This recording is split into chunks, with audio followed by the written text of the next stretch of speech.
The emergency lights in the medical bay of Station GX7 flashed blue, casting strange shadows on the polished white walls. Dr. Hansol stood at the reception area, his four-fingered hands clasped behind his back.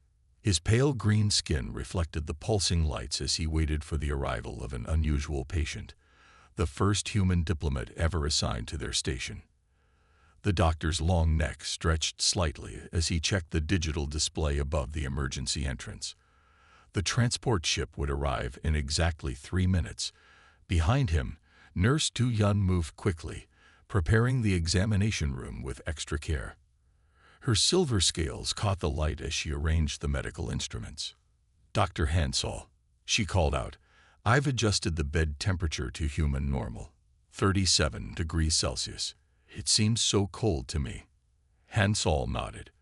Being from a species that preferred much warmer temperatures, he understood her surprise. "Good thinking, Du-Yun. Remember, humans are quite different from us. We must be careful with every detail." The station's artificial gravity shifted slightly as the medical transport ship docked. Hansol could hear the airlock cycling, and then the doors slid open with a soft hiss. 2 medical technicians guided a floating stretcher into the reception area. On it lay a human male, his skin unusually pale even by human standards.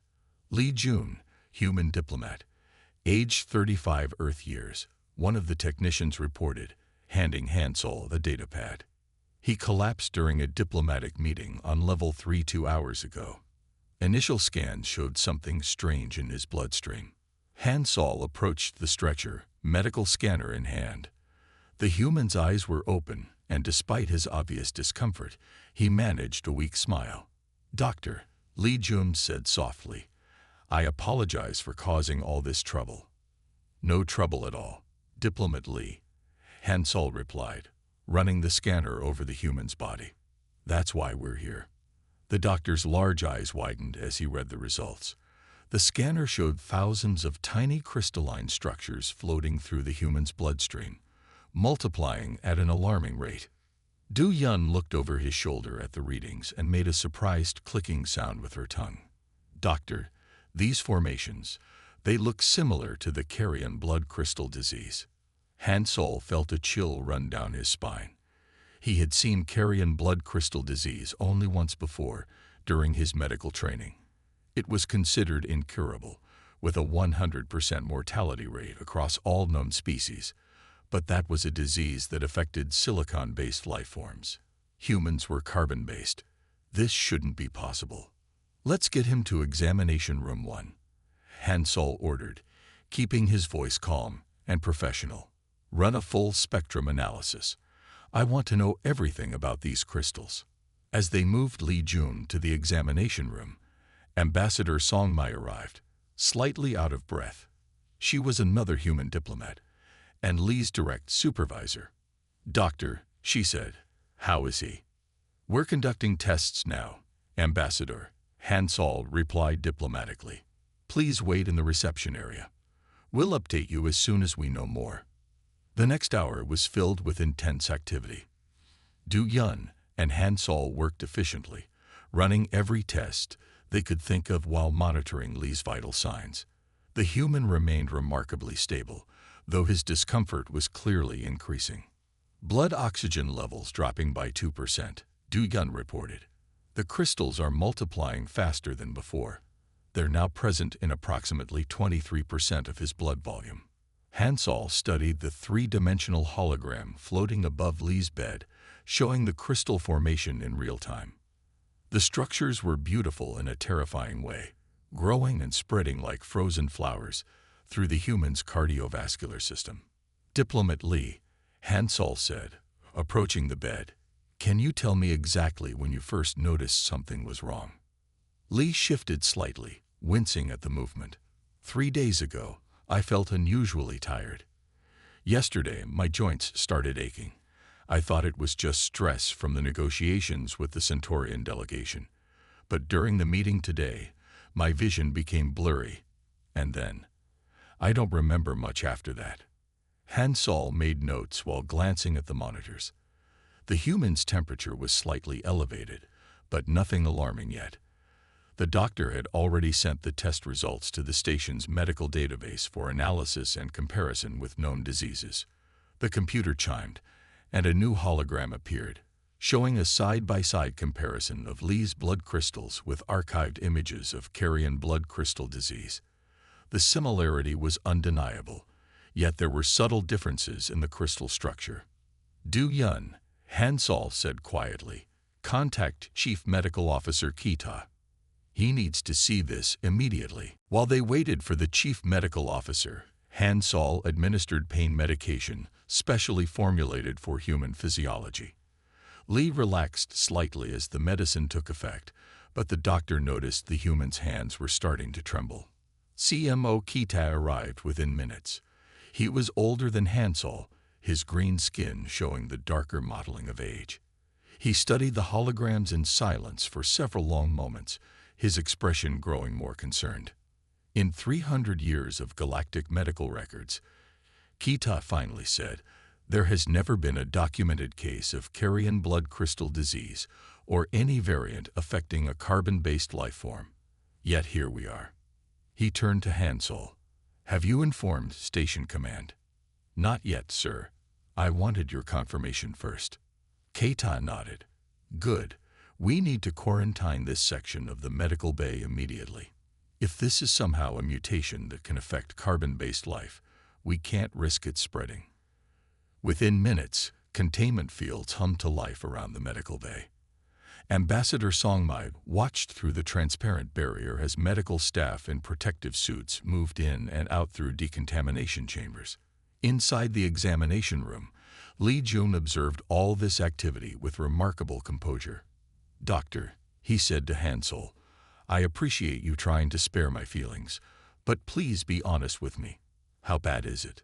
Han Sol looked at the human, considering his response carefully.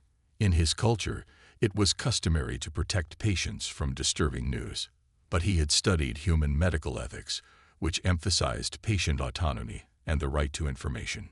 The crystalline structures in your blood are similar to a disease that is extremely serious, Han Sol explained. We've never seen it affect a human before, which means we're in unknown territory.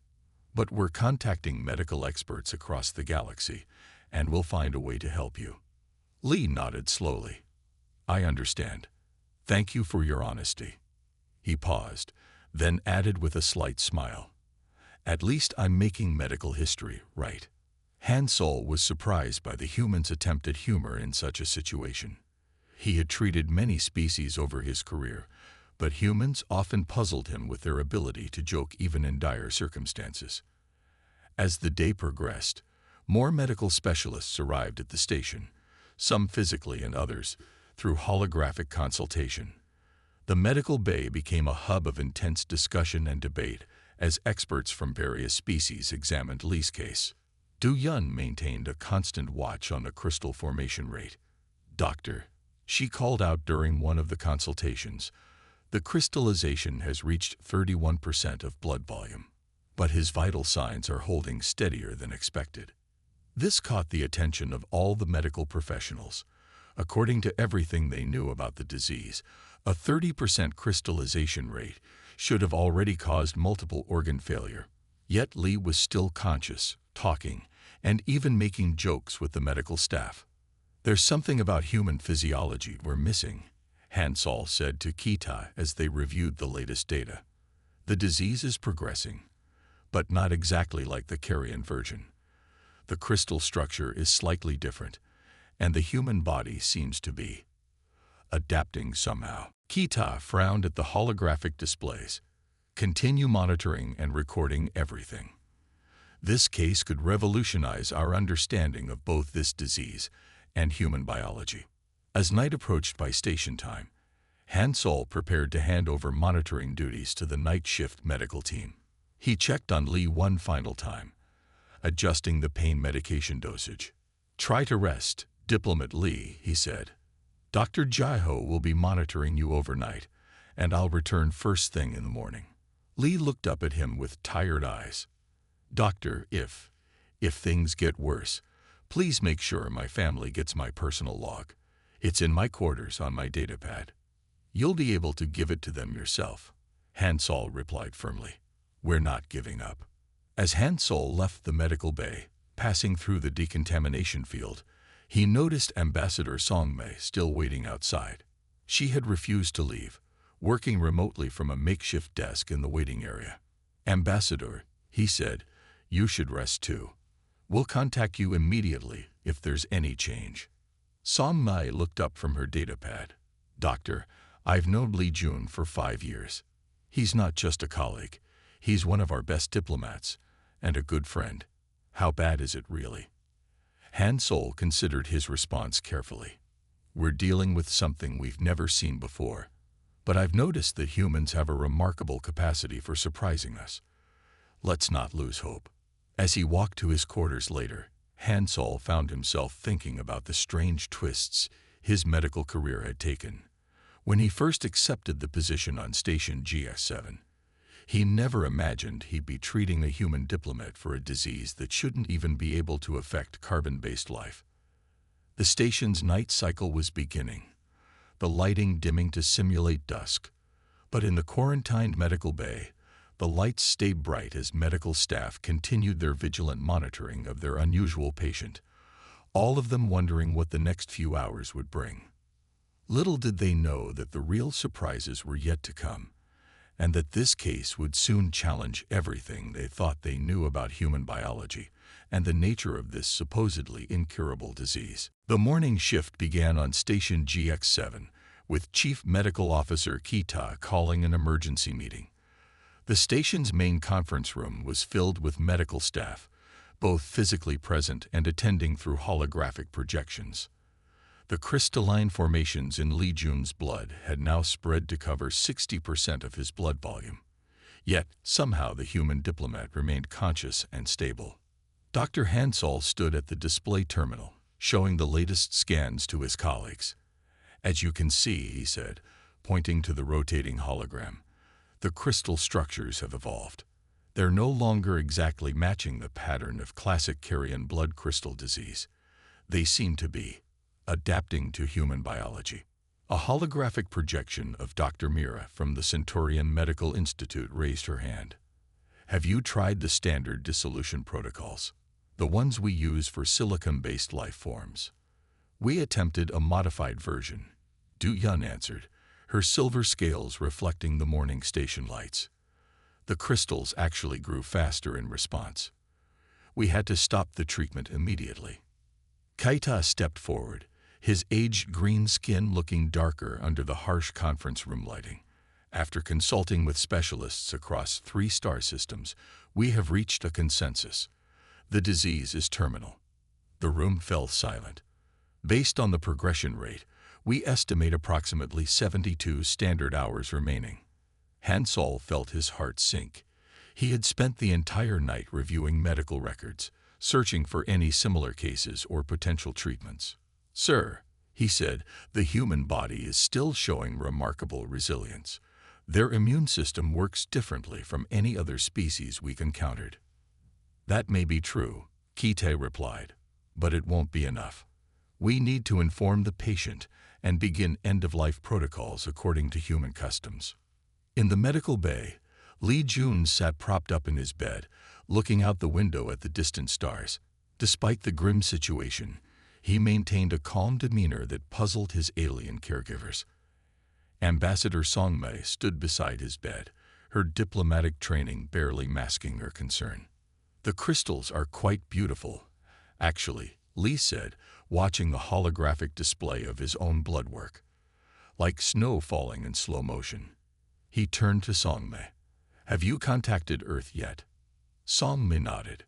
The council has been informed. They're sending a replacement diplomat. But, her voice trailed off. But they don't expect them to need to rush. Li finished for her. He smiled slightly. It's okay. We all knew diplomatic service had its risks. I just didn't expect it to end quite like this. Dr. Hansol entered the room, accompanied by Nurse Du Yun. The doctor carried a data pad containing the official diagnosis and prognosis.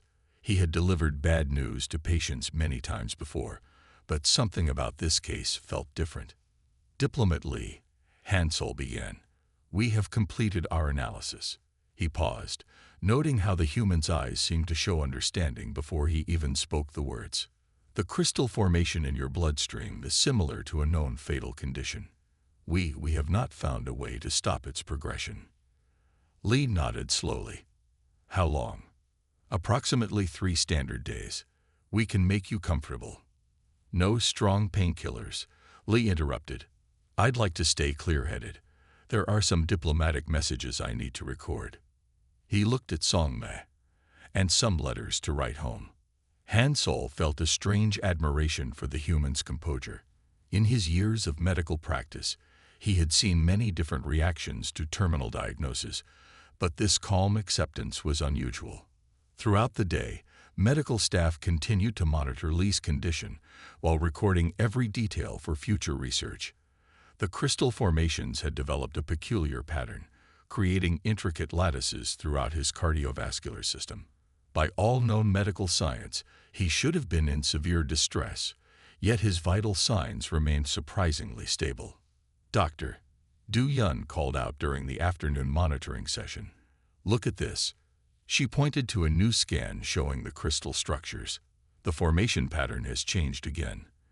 It's almost as if they're responding to something in his body. Hansol studied the images carefully. The nurse was right. The crystals were behaving differently from any previously documented case, but without understanding why, they couldn't develop an effective treatment.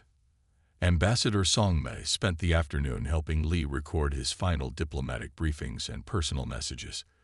The human diplomat insisted on maintaining proper protocol even now, making detailed notes about ongoing negotiations and potential areas of cultural misunderstanding that his replacement should be aware of. Always remember, Lee dictated while Song-Mei took notes. The Centaurians consider pauses in conversation to be signs of respect, not awkwardness. My replacement will need to practice comfortable silences. He stopped to catch his breath, the effort of speaking clearly taking its toll. Hansol watched this through the observation window, making his own notes about human behavior in terminal situations. The medical bay had become a strange mix of diplomatic office and research facility, with staff carefully balancing their roles as caregivers and scientific observers. As station evening approached, Kita returned to check on the patient. The older doctor performed a thorough examination, his expression growing more puzzled with each scan. Your temperature is elevated, Kita noted, but your other vital signs are holding steady. This defies everything we know about crystal formation diseases. Lee managed a weak laugh. We humans have a saying. The only rule is that there are exceptions to every rule. Kita exchanged glances with Hansol. The younger doctor had been compiling data about human biological responses all day, and this case was revealing new aspects of their physiology that no one had documented before. The night shift was about to begin when Lee asked for writing materials. Not digital writing, but actual physical materials. Du Yun had to search through several storage units before finding suitable items, simple paper and a marking device that approximated an earth pen. My family, Lee explained as he began to write, they appreciate traditional letters. Something about handwriting feels more personal. His hand shook slightly as he wrote, but he refused assistance. Hansol prepared to leave for the night, updating Dr. Jeho about the patient's condition. Monitor his temperature closely, Hansol instructed. It's been rising slowly all day. If it goes above their normal range, we may need to intervene. As he was leaving, Ambassador Song-Mei stopped him in the corridor. Doctor, she said quietly, I've seen humans die before. Something about this feels different. Lee's too, calm. Hansol considered her words carefully. Ambassador, in my experience, each species faces death differently. Perhaps this is simply the human way. Song-Mei shook her head. No, it's not that. It's like he knows something we don't. The doctor looked back through the observation window. Lee was still writing his letters, occasionally pausing to look out at the stars. The crystal formations in his blood were now visible under certain lights, creating a faint, shimmering effect beneath his skin. "Get some rest," Ambassador Hansol advised. "Tomorrow will be challenging for everyone." But as he walked to his quarters, Hansol couldn't shake the feeling that Songmei might be right. Despite everything his medical training and experience told him, despite all the evidence and expert opinions, something about this case didn't add up. The station's night cycle began, the corridors dimming to simulate evening on Earth. In the medical bay, Lee finally finished his letters and settled back in his bed. The monitors showed the crystal formations continuing their inexorable spread through his system, now approaching 65% saturation. Dr. Jeho began his night shift, settling in for what everyone expected to be one of Lee's final nights. The young doctor had no way of knowing that he was about to witness something that would change galactic medicine forever. As the artificial night deepened on Station GX7, the impossible began to happen in the quiet medical bay, though no one would realize it until morning. Sometimes, as the humans like to say, the darkest hour comes just before dawn. Dr. Jeho settled into the night shift at Station GX7's medical bay, his attention focused on the bank of monitors displaying Lee Jun's vital signs. The young doctor had volunteered for this shift specifically to observe the human patient. In his 5 years of medical practice, he had never seen anything quite like this case. The medical bay was quiet except for the soft hum of equipment and the occasional beep from the monitoring systems. The station's night cycle had begun, creating an artificial twilight in the corridors outside. Inside the quarantine area, however, the lights remained at half brightness, casting a gentle glow over the sleeping patient. Jeho studied the latest readings with careful attention. The crystal formations in Lee's bloodstream now covered 68% of his blood volume, yet somehow the human's vital organs continued to function. According to everything they knew about this disease, this should have been impossible. "Computer, begin recording night shift log." Jeho spoke softly. "Time is 2300 hours, station standard time. Patient Lee Jun remains stable despite increased crystallization. Current temperature is..." He paused, checking the reading again. "Computer, verify temperature reading." The computer chirped. "Temperature reading verified. Patient's current core temperature is 38.2 degrees Celsius." Jeho frowned. The temperature had risen nearly a full degree since the evening check. He pulled up Dr. Hansol's notes about normal human temperature ranges. According to the data, this was entering what humans call the fever state. In the dim light of the medical bay, Jeho noticed something unusual. The crystalline formations beneath Lee's skin had begun to shimmer with a faint bluish glow. He adjusted the monitoring equipment to record this new development and sent a quick message to the on-call medical team. Lee stirred in his sleep, mumbling something in his native language. Jeho approached the bed quietly, medical scanner in hand. The human skin felt warm to the touch, even through the protective gloves of Jeho's containment suit. "Should I wake him?" Jeho wondered aloud. The temperature was continuing to rise, but all other vital signs remained surprisingly stable. He decided to wait and observe, remembering his training about the importance of sleep in human healing processes. As the night hours passed, Jeho documented every change with meticulous care. The crystal formations were behaving strangely, shifting and moving in patterns he had never seen before. The computer's analysis showed subtle changes in their molecular structure, but couldn't determine the cause. At 200 hours, Ambassador Songmei appeared at the quarantine barrier. She had obviously been unable to sleep, her diplomatic composure showing signs of strain. "How is he?" she asked, watching Lee through the transparent barrier. "His temperature has risen significantly," Jeho replied honestly, "but his vital signs are holding steady. Would you like to come in? The containment protocols allow for one visitor at a time." Songmin nodded, and Jeho helped her into a protective suit. As she approached Lee's bed, the human diplomat stirred again, opening his eyes briefly. "Songme." Lee's voice was rough with sleep. "What time is it?" "Late," she replied softly. "Go back to sleep. I just wanted to check on you. Lee smiled faintly. I'm feeling very warm, like summer in Busan.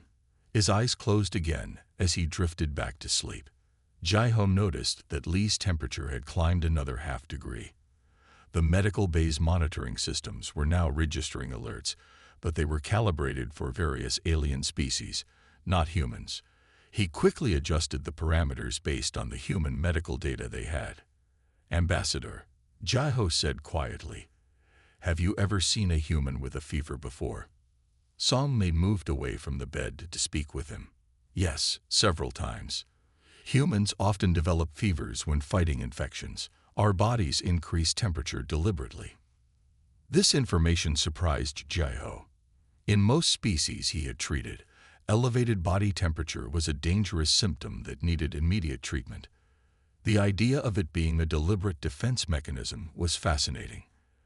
As the night progressed, the crystal formations in Lee's blood began behaving even more strangely. The monitoring equipment showed them starting to break down in some areas, their perfect lattice structures becoming irregular. At 300 hours, Lee's temperature reached 39.5 degrees Celsius. Jai-ho was about to administer temperature-reducing medication when he noticed something remarkable on the blood analysis screen. The crystal structures were degrading at an accelerating rate. Computer, begin continuous recording of blood sample analysis, Jai-ho ordered. Ambassador Song-Mei, look at this. He pointed to the holographic display above Lee's bed. The three-dimensional image showed Lee's bloodstream in real time. The crystal formations that had been spreading throughout his system were now visibly breaking apart. It was as if the increased temperature had changed their molecular structure somehow. Should we call Dr. Hansol? Song-Mei asked, watching the display with intense interest. Jai-ho considered this carefully. Let's wait another hour. I want to see if this process continues. He was remembering something from his stenobiology studies about how different species dealt with threats to their systems. Some fought with chemicals, others with specialized spells, but humans had always been noted as having unusually aggressive immune responses. The next hour was filled with constant observation and documentation. Lee's temperature continued to rise, reaching 40 degrees Celsius, but his other vital signs remained remarkably stable. The crystal structures in his blood were now breaking down rapidly, dissolving into particles that his body seemed to be processing and eliminating. At 4:15 hours, Jai-ho finally sent an urgent message to Dr. Hansol. The message was simple. Something unprecedented is happening. Patient stable but experiencing unusual changes. Please come as soon as possible. While waiting for Hansol to arrive, Jai-ho continued his observations. The glowing effect beneath Lee's skin had intensified, making the crystal structures more visible as they broke apart. It was beautiful in a strange way, like watching ice melt in reverse. Ambassador Song-Mei had pulled up a chair next to Lee's bed, her diplomatic training forgotten as she watched her friend and colleague with obvious concern. In all our preparations for space travel, she said quietly, no one ever mentioned anything like this. We knew our biology was different, but this. Jai-ho nodded, understanding her amazement. Every species has its unique traits, he replied. But humans seem to have particularly fascinating defense mechanisms. Dr. Hansol arrived at 4:30 hours, quickly donning a containment suit and entering the quarantine area. His large eyes widened as he saw the holographic displays and the readings on the monitors. How long has this been happening?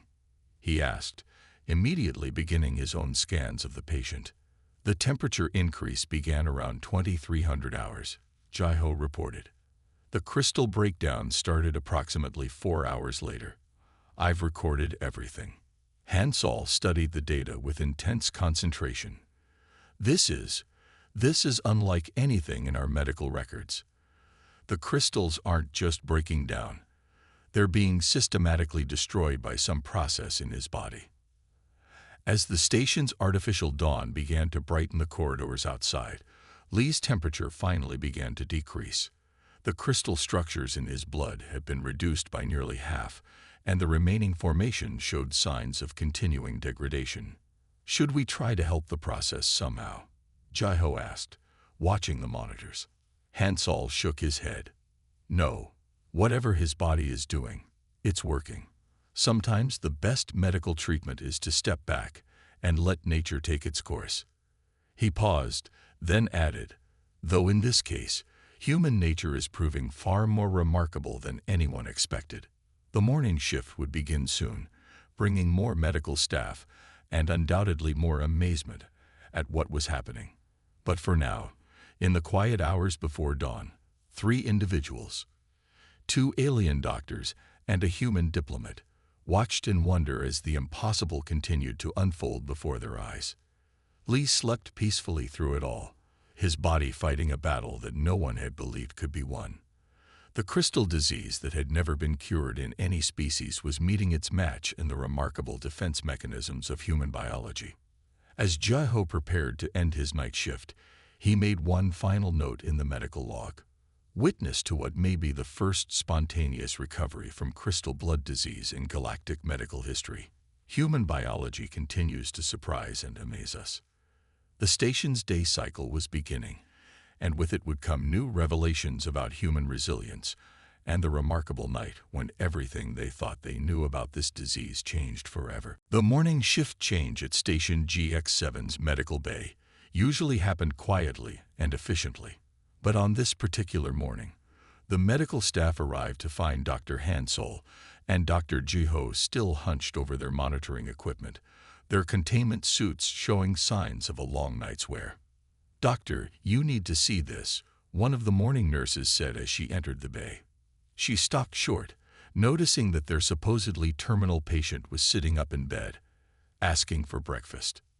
Li Jun looked tired but alert, his skin no longer showing the strange shimmer of crystal formations. He was talking quietly with Ambassador Songmei, who had remained by his side throughout the night. The monitoring equipment showed his temperature had returned to normal human levels. Dr. Kita arrived moments later, having been summoned by an urgent message from Hansol. The chief medical officer's usually composed demeanor slipped as he reviewed the overnight data. "This is impossible," Kita said, his green skin darkening with emotion. "Show me the blood analysis." Hansol brought up the holographic display. The crystal structures began breaking down around 300 hours.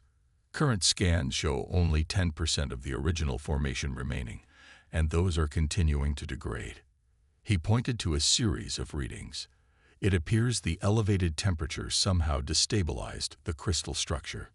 The medical bay quickly filled with staff, all wanting to witness what was quickly becoming the most remarkable case in the station's history. Du Yun, arriving for her morning shift, immediately began running new tests to confirm the readings. The human immune system, Jaiho explained to his colleagues, deliberately increased his body temperature. What we thought was a dangerous fever was actually a coordinated defense mechanism. Lee watched all this activity with mild amusement. "I don't suppose I could get that breakfast now?" he asked. "I'm feeling surprisingly hungry." The medical staff jumped into action, suddenly remembering their patient care duties amid their scientific excitement. Du Yun personally went to get appropriate human food from the station's dietary department, while others continued their tests and observations. Kita organized an immediate conference call with the specialist who had confirmed Lee's terminal diagnosis just the day before. The holographic projections of doctors from 3 different star systems appeared in the medical bay, their expressions ranging from skeptical to amazed as they reviewed the new data. The crystal structures appeared to have been susceptible to thermal degradation at precisely the temperature range that human fevers reach, Hansol explained to the assembled experts. But it's more than that. The human immune system seems to have adapted to attack the weakened crystals. One of the holographic doctors, a specialist in crystalline diseases, leaned forward in apparent fascination.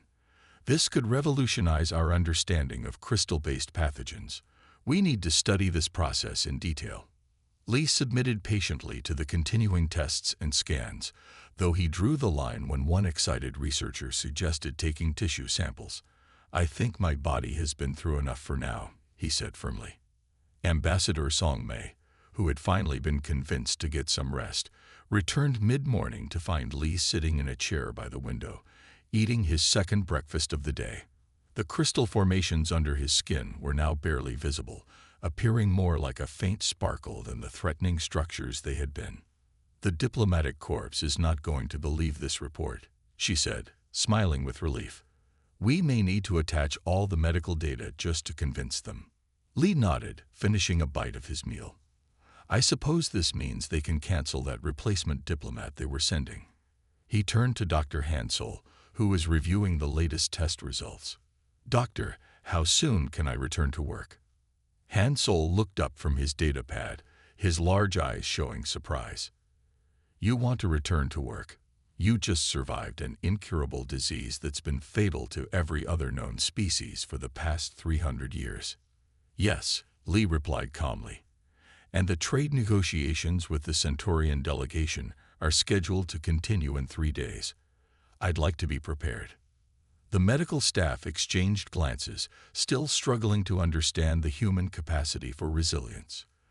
Dr. Kita stepped forward, his formal manner returning now that the immediate crisis had passed. "Diplomat Lee," Kita said, "while your recovery is remarkable, we need to keep you under observation for at least another 48 hours.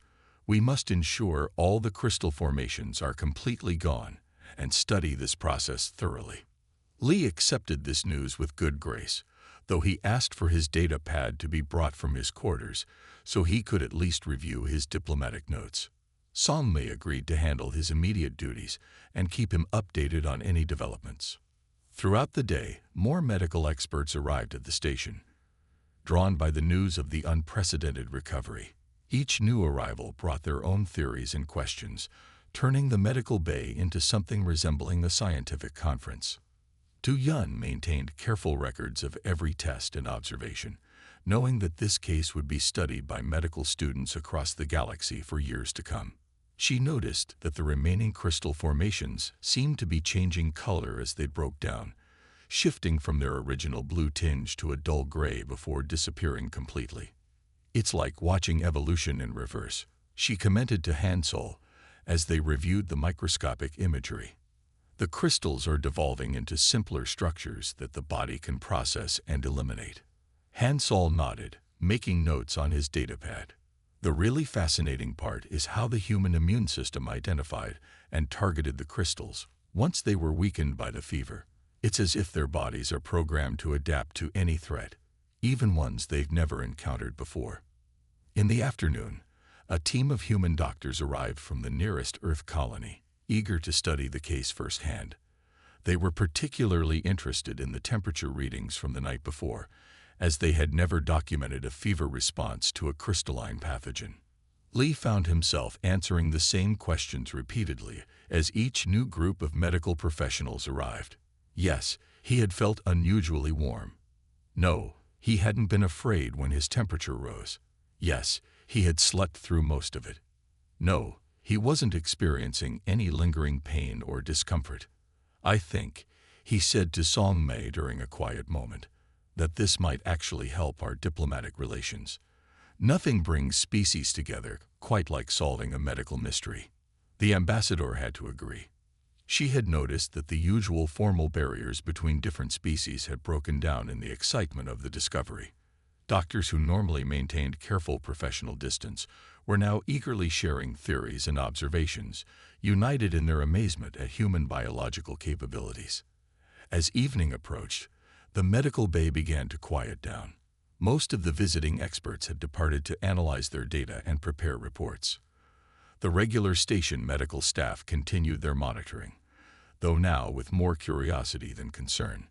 Dr. Hansel prepared to end his extended shift, making sure the night team had clear instructions for continuing observations. He paused by Lee's bed for a final check of the readings. "Doctor," Lee said, "thank you for not giving up on me, even when the prognosis seemed hopeless." Hansel considered this. "Perhaps," he replied, "we needed to learn that hopeless is a relative term when dealing with humans." The station's day cycle was drawing to a close, the artificial lighting dimming to simulate sunset. In the medical bay, the monitors continued their steady display of readings, documenting the final stages of Lee's remarkable recovery. The crystal disease that had never been cured in any species had met its match in the simple but effective defense mechanisms of human biology. As night fell on Station GX7, the medical staff began preparing their reports, knowing that this case would change their understanding of both human physiology and the nature of crystal-based diseases forever. 2 weeks after Lee Jun's remarkable recovery, Station GX7's main conference hall was filled to capacity. Medical professionals from across the galaxy had gathered for the presentation of Dr. Hansol's preliminary research findings. The event marked the first comprehensive analysis of what was now being called the Human Fever Response Protocol. Hansol stood at the podium, his green skin contrasting with the formal white medical uniform he wore. Behind him, a large holographic display showed detailed images of the crystal formation breakdown process they had documented during Lee's recovery. For 300 years, Hansol began, we believed the crystal blood disease was incurable. We were wrong. We were wrong because we failed to understand a fundamental aspect of human biology, their ability to adapt to unknown threats through temperature regulation. In the audience, Lee sat next to Ambassador Songmei, both wearing their formal diplomatic attire. The human diplomat had fully returned to his duties a week ago, though he had agreed to continue participating in follow-up studies. The only visible reminder of his illness was a faint, silvery sheen to his skin that the doctors assured him would fade with time. Dr. Kita, who had co-authored the research paper with Hansol, joined his colleague at the podium. The older doctor's face showed both pride and humility as he addressed the assembled crowd. Our research has already led to successful trials of heat-based treatments for crystal diseases in silicon-based life forms, Kita announced. By replicating the specific temperature ranges we observed in the human fever response, we have achieved a 60% success rate in early-stage cases. The announcement caused excited murmuring throughout the hall. Several prominent medical researchers began taking notes, their various appendages moving quickly across datapads and other recording devices. Du Yun, sitting in the front row, felt a sense of satisfaction. She had spent countless hours helping to document and analyze the data from Lee's case. The nurse's detailed observations had proved crucial in understanding the precise timing and temperature ranges that had triggered the crystal breakdown. Hansol continued his presentation, showing a time-lapse recording of the crystal structures dissolving under the influence of elevated temperatures. The human immune system did not just attack the crystals, he explained. It adapted to them, learned from them, and ultimately developed a specific response to destroy them. This level of biological adaptation is unprecedented in our medical records. In the days following his recovery, Lee had become something of a celebrity on the station. Other diplomats and staff members who had previously kept a professional distance now sought him out, curious about both his experience and human biology in general. The human diplomat handled the attention with characteristic grace, using the opportunity to strengthen diplomatic ties. The implications of this discovery extend far beyond medical science. Ambassador Songmei addressed the audience when invited to speak. It has opened new avenues of understanding between our species. We have learned that our differences, rather than being barriers, can be sources of solutions we never imagined possible. After the formal presentation, the station's main recreation area hosted a celebration that combined scientific achievement with diplomatic relationship building. Species that rarely interacted socially found themselves engaged in animated discussions about biology, medicine, and the nature of adaptation. Lee stood with Hansol near one of the viewing windows, watching the distant stars. I understand you're publishing a paper about my case in the Galactic Medical Journal, the human diplomat said. Yes, Hansol replied. Though I must admit, writing it has been challenging. How does one scientifically describe what appears to be impossible? Lee smiled. On Earth, we have a saying. The impossible becomes possible when you change how you look at it. Perhaps that's what this case has taught us all. The research findings had already begun to influence medical practices across the galaxy. Training programs for medical professionals now included mandatory studies of human biological responses. The previously dismissed concept of fever therapy was being reevaluated for various conditions. Du Yun had taken charge of developing new monitoring protocols that took into account the possibility of beneficial temperature increases in various species. Her work was leading to a complete overhaul of how the station's medical bay assessed patient symptoms. The most remarkable aspect, Kita commented during a discussion with his colleagues, is that this may be just the beginning. How many other incurable conditions might be treatable if we learn to see them differently? How many solutions have we missed because we assumed we knew all the answers? The diplomatic impact of the event proved equally significant. The Galactic Council had taken notice of how the human biological adaptation had led to a medical breakthrough. Other species began showing increased interest in human participation in various research and development projects. Li's scheduled trade negotiations with the Centaurian delegation took on new meaning. The Centaurians, impressed by the humans' recovery and its implications, showed unprecedented willingness to consider human perspectives on various issues. It turns out, Li remarked to Songmei during a break in the negotiations that surviving an incurable disease is quite effective at getting people to listen to your proposals. The ambassador laughed. Just don't make it a regular negotiating tactic. I don't think my nerves could handle it. As the station's cycle moved toward evening, Hansol made his final notes on the case.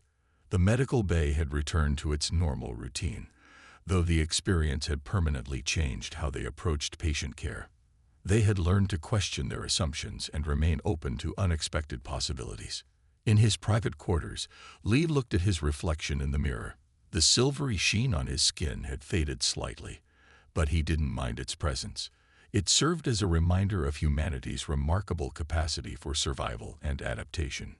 The station's communication system regularly received requests from medical facilities across the galaxy, all seeking information about the new treatment protocols developed from Li's case.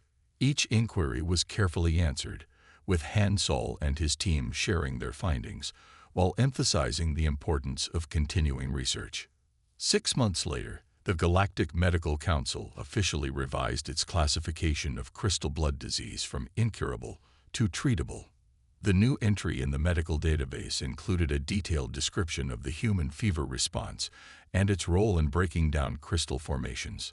Li eventually completed his diplomatic assignment on Station GX7, but his legacy remained.